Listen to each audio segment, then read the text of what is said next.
আসসালামু আলাইকুম। আমি আজকে আপনাদেরকে নবম দশম শ্রেণীর অধ্যায় 16 এর অনুশীলনী 16.3 এর কিছু সমস্যার সমাধান দেখাবো। প্রথম যে সমস্যাটি সমাধান দেবে এটা হচ্ছে 6 নং সমস্যা।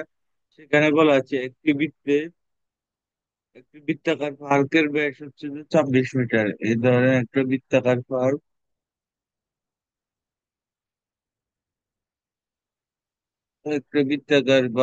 এই পার্কটার ব্যাস হচ্ছে যে 26 মিটার।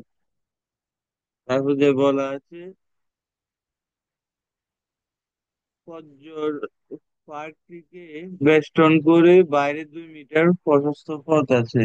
এই পার্কটিকে আবার বেষ্টন করে বাইরে 2 মিটার প্রশস্ত পথ আছে। এটা 2 মিটার, এটাও 2 মিটার। এই হচ্ছে যে এখন আমার প্রশ্ন হচ্ছে যে পথটির ক্ষেত্রফল কত, অর্থাৎ আমার এই অংশের ক্ষেত্রফল কি হচ্ছে, এই পুরো অংশের ক্ষেত্রফল। তো এই ক্ষেত্রে আমরা তাহলে প্রথম যে বৃত্তটি পাই সেটা হচ্ছে যে মাঠটি পাই বৃত্তাকার, পার্কটি পাই বৃত্তাকার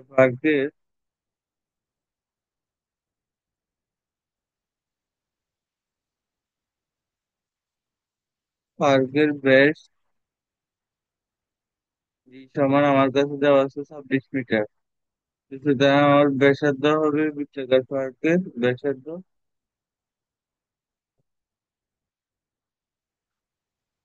আর সমান 26/2, সুতরাং 13 মিটার। আর হচ্ছে যে আমার সুতরাং বৃত্তাকার পার্কের ক্ষেত্রফল হবে আমার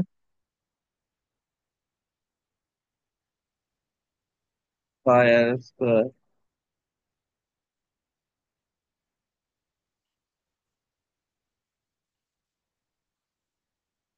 সুতরাং আমরা যে মানটি পাবো এখানে সে মানটি হচ্ছে, আমরা ক্যালকুলেটরে বসাতে পাই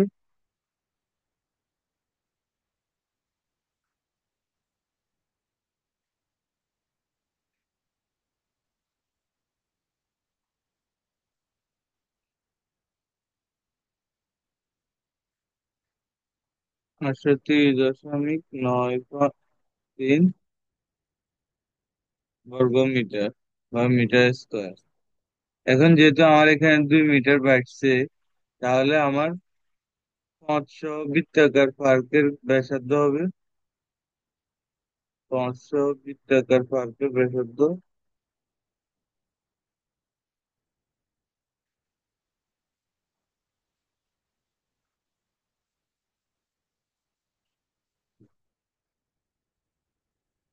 ব্যাসার্ধ আমার আর সমান আমার এখানে হচ্ছে 13, এই 13 এই অংশটা প্লাস আমার এখানে 2 মিটার বাড়ছে, সুতরাং এখানে +2, সুতরাং আমার 15 মিটার। তাহলে 500 বৃত্তাকার পার্কের ক্ষেত্রফল হবে আমার, ধরেন বড় হাত ধরেন, আর হচ্ছে যে এটা হচ্ছে 5r²। এক্ষেত্রে আমরা আরেকটা মান পাবো 3.14 এই ক্ষেত্রে আমরা যে মানটি পাবো সেটা হচ্ছে যে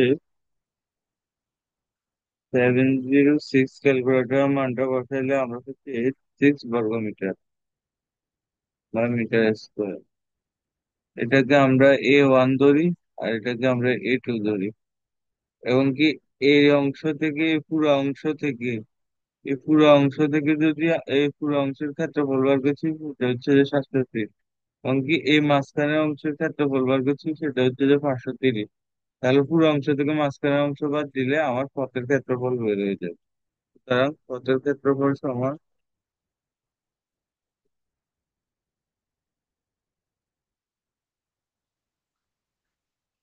A2 - A1। A2 হচ্ছে যে আমার পুরা পুরা 500 বৃত্তাকার মাঠের ক্ষেত্রফল, যেটা আমরা পাইছি 706.8 বৃত্তাকার পার্কের ক্ষেত্রফল। আর A1 আমরা পাচ্ছি শুধু বৃত্তাকার পার্কের ক্ষেত্রফল, যেটা হচ্ছে আমরা 530.93। এটা হচ্ছে যে আমাদের মিটার স্কোয়ার বা বর্গ মিটার। এখান থেকে আমরা যে মানটি পাই 175 বা 175.93 মিটার স্কোয়ার। এটা হচ্ছে যে আমাদের কাঙ্ক্ষিত উত্তর বা অ্যান্সার। তারপর আমরা পরবর্তী প্রশ্নে যাই। পরবর্তী প্রশ্নটি আমাদের দেওয়া আছে, একটি গাড়ির সামনের চাকার ব্যাস, এই ধরনের একটা গাড়ি,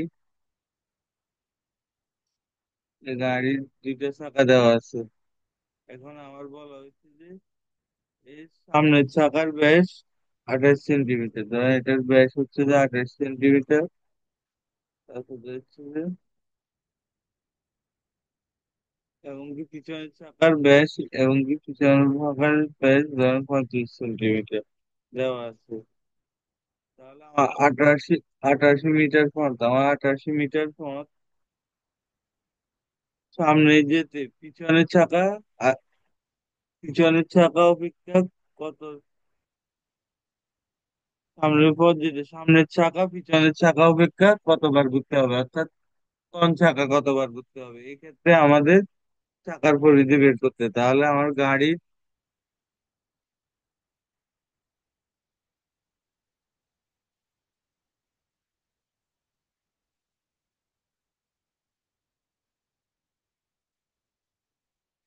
সামনের চাকার ব্যাসার্ধ 28/2 সেন্টিমিটার বা 14 সেন্টিমিটার। সুতরাং গাড়ির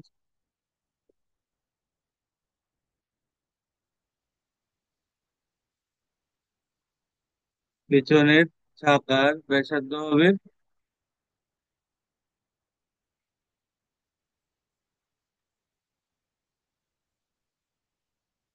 এটা ধরে আমরা 35/2, এটা ধরে আমরা বড় আর একটা ধরে আমরা ছোট হয়, তাহলে এখানে আমরা পাবো 17.5। তাহলে আমরা দুইটা মান পেলাম, এই দুইটা মান দিয়ে আমরা এই দুইটা গাড়ির গাড়ির চাকার পরিধি করবো। সামনের চাকার পরিধি,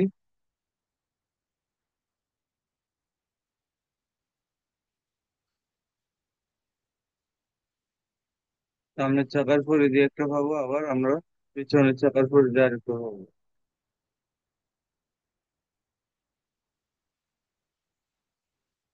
পিছনের চাকার পরিধি 2 পাই আর 3.14, 17.5। আর সামনের চাকার ক্ষেত্রে আমাদের 2 পাই আর, সুতরাং এক্ষেত্রে হবে 2 × 3.14 × 7,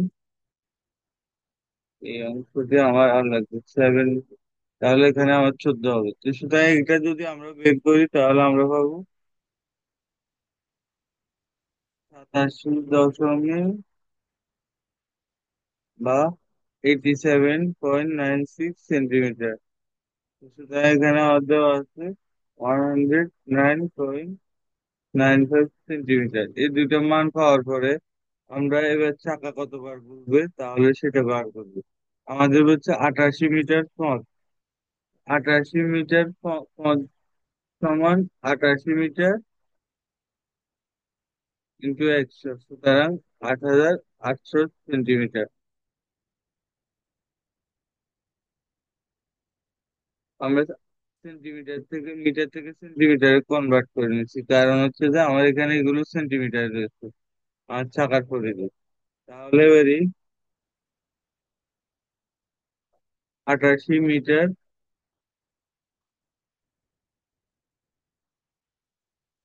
পথ যেতে সামনের চাকা ঘুরবে, সামনের চাকা ঘুরবে আমার কতবার, আমার যে মানটা দেওয়া আছে 28 মিটার বা 8800 সেন্টিমিটার, এই মানটাকে আমার পরিধির মান যেটা দেওয়া আছে, যেটা আমরা বের করেছি, সেটা হচ্ছে 87.96। এটা দিয়ে যদি আমরা ভাগ দিই তাহলে আমাদের মানটা বের হয়ে যায়। একটা মান পাবো। ঠিক একইভাবে 88 মিটার পথ যেতে পেছনের চাকা ঘুরবে, 8800 ভাগ 109.95, এটাও যদি যদি দিয়ে আমরা তাহলে পেছনের চাকা কতবার ঘুরবে বা বের হয়। এগুলো যদি আমরা ক্যালকুলেটরে বসে এটার মান 100 মিটার পাই, 100 বার ঘুরবে। পরেরটা আর হচ্ছে যে নিচেরটা আমার কমপক্ষে 80 বার ঘুরবে। এখন আমার বলছে কোনটি অপেক্ষা বেশি ঘুরবে। 88 মিটার, আমার প্রশ্ন হচ্ছে 88 মিটার পথ যেতে সামনের চাকা পেছনের চাকা অপেক্ষা কত কত পূর্ণ সংখ্যক বার বেশি ঘুরবে। সুতরাং এখানে আমরা দেখতে পাচ্ছি সামনের চাকা বেশি ঘুরবে, সামনের চাকা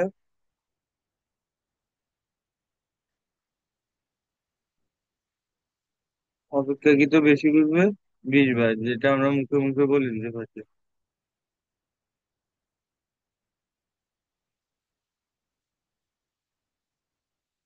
অপেক্ষাকৃত বেশি ঘুরবে 80 - 80 সমান 20 বার। তো সুতরাং এটি হচ্ছে যে আমাদের কাঙ্ক্ষিত উত্তর 20 বার।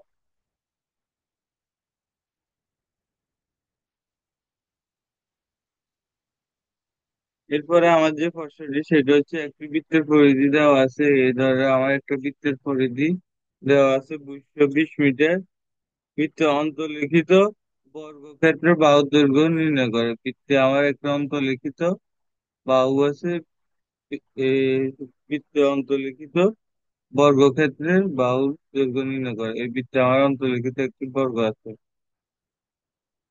এখন এই অন্তর্লিখিত বর্গের বাহু নির্ণয় করতে বলছে, তাহলে আমাদের এটা হবে আর। প্রথমে আমার বৃত্তের পরিধি দেওয়া আছে 2 পাই আর, সমান দেওয়া আছে আমার 220 মিটার। তাহলে আমরা এখানে আর সমান পাবো 35.04।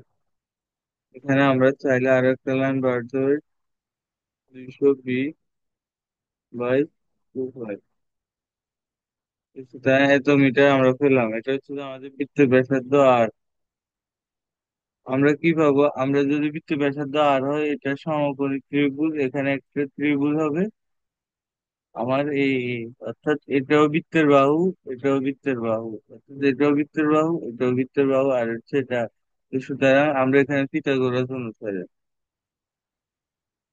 ও এ বি, তাই ত্রিভুজ ও এ বি এ পিথাগোরাস অনুসারে কি হবে,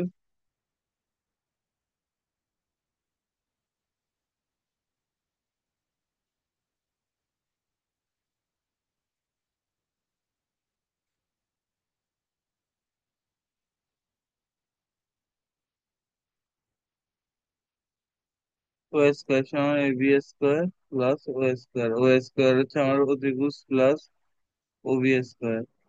তো সুতরাং এখানে আমরা প্রথমে ও স্কোয়ার সমান আর স্কোয়ার, তারপর হচ্ছে আমার এ বি সমান ও স্কোয়ার সমান আর স্কোয়ার হবে না, ও স্কোয়ার সমান হবে, এটা হচ্ছে যে পুরো ব্যাস ব্যাস দেওয়া আছে। এটা হচ্ছে যে আমরা ব্যাসার্ধ বের করেছি, তা আমার ডি সমান 2 আর ব্যাস। তো সুতরাং 2 × 35.014 হবে।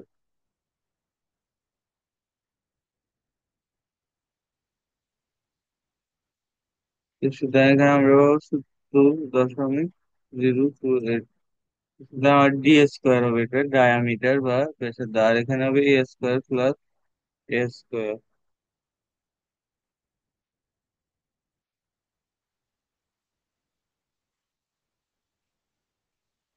ডিভাইড বাই এ স্কোয়ার, যেটা বৃত্তের বাহু, প্রায় 2a² সমান ডি স্কোয়ার। সুতরাং এখানে আমাদের এ সমান d/√2।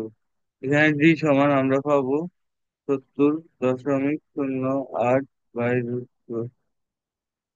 সুতরাং আমাদের করতে হবে 49.5173 মিটার। এটা হচ্ছে যে আমাদের কাঙ্ক্ষিত উত্তর।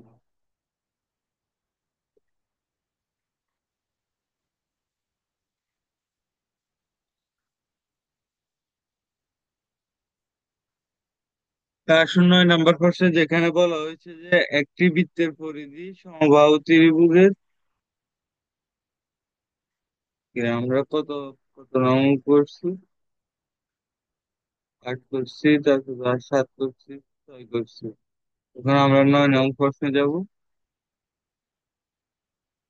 9 নং প্রশ্নে দেওয়া আছে একটি বৃত্তাকার পরিধি একটি সমবাহু ত্রিভুজের পরিধির পরিসীমার পরিসীমার সমান। আমরা জানি একটি বৃত্তের পরিধি হচ্ছে 2 পাই আর, আর একটা সমবাহু ত্রিভুজের তিনটা বাহু সমান হয়, যেখানে তাদের তিনটা বাহু পরিসীমা হচ্ছে যে 3a সমান হয়, তাহলে তাদের অনুপাতের যোগফল লেখো। তাহলে আমরা জানি বৃত্তক্ষেত্রের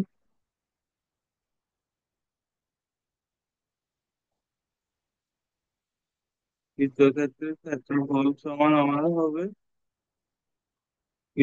ক্ষেত্র বৃত্তক্ষেত্রের ক্ষেত্রফল হবে আমার পাই আর স্কোয়ার,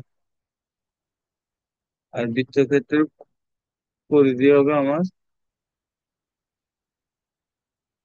2 পাই আর। ঠিক একইভাবে আমার বর্গক্ষেত্রের, সরি এখানে বর্গক্ষেত্র হবে না, এখানে সমবাহু ত্রিভুজের, সমবাহু ত্রিভুজের পরিসীমা,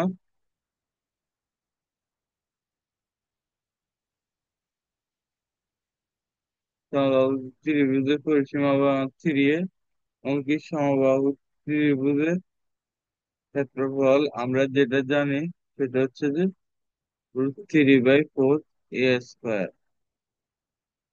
সুতরাং আমাদের প্রশ্ন মতে বলছে যে আমাদের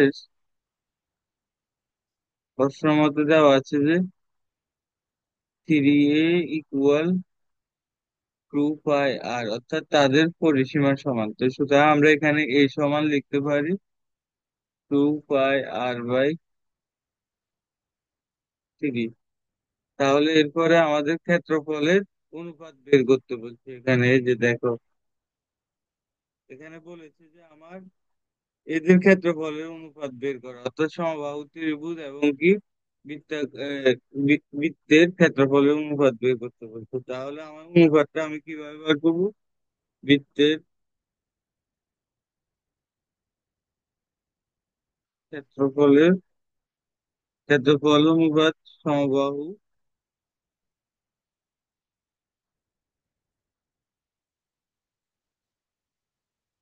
ক্ষেত্রফল। তো সুতরাং এই ক্ষেত্রে আমাদের পাই আর², এটা হচ্ছে বৃত্তের ক্ষেত্রফল, আর হচ্ছে যে আমরা জানি √3/4a²। তো সুতরাং এখানে আমরা পাই আর স্কোয়ার দিলাম, আর হচ্ছে √3/4a² জায়গায় আমরা দিতে পারবো পাই² আর/3a², যেটা আমরা এর মানটা এখানে পেয়েছি, এই যে টু 2 পাই আর/3। তাহলে এখানে আমার আবার 2 স্কোয়ার লিখতে হবে, সুতরাং এখানে 2 স্কোয়ার লিখতে হবে। এটা আমরা মানটা বসিয়ে দিলাম। এই মানটা বসানোর পর আমরা এখানে পাই আর² আর এটার যথাযথ ক্যালকুলেশন করে আমরা যে মানটি পাবো সেটা হচ্ছে √3 এখানে 4 হবে, পাই² আর² বাই এখানে আমরা √3 জায়গায় লিখতে হবে 9। এটা কাটা, তারপর যে হচ্ছে যে আমার,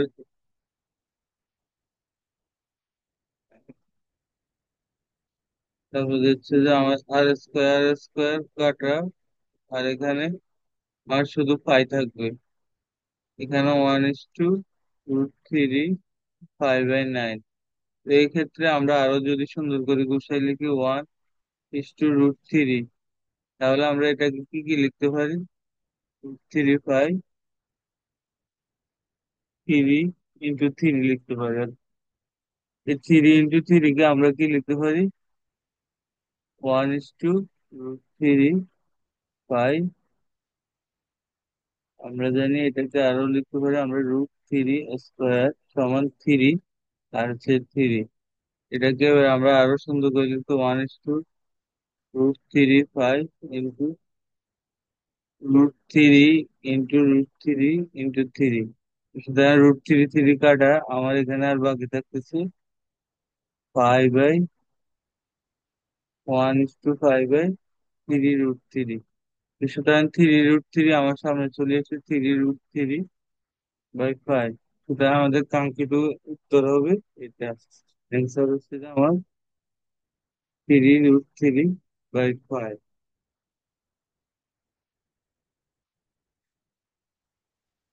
আসসালামু আলাইকুম, আজকে এই পর্যন্ত। সবাই ভালো থাকুন, সুস্থ থাকুন, নিরাপদে থাকুন, এটাই কাম্য।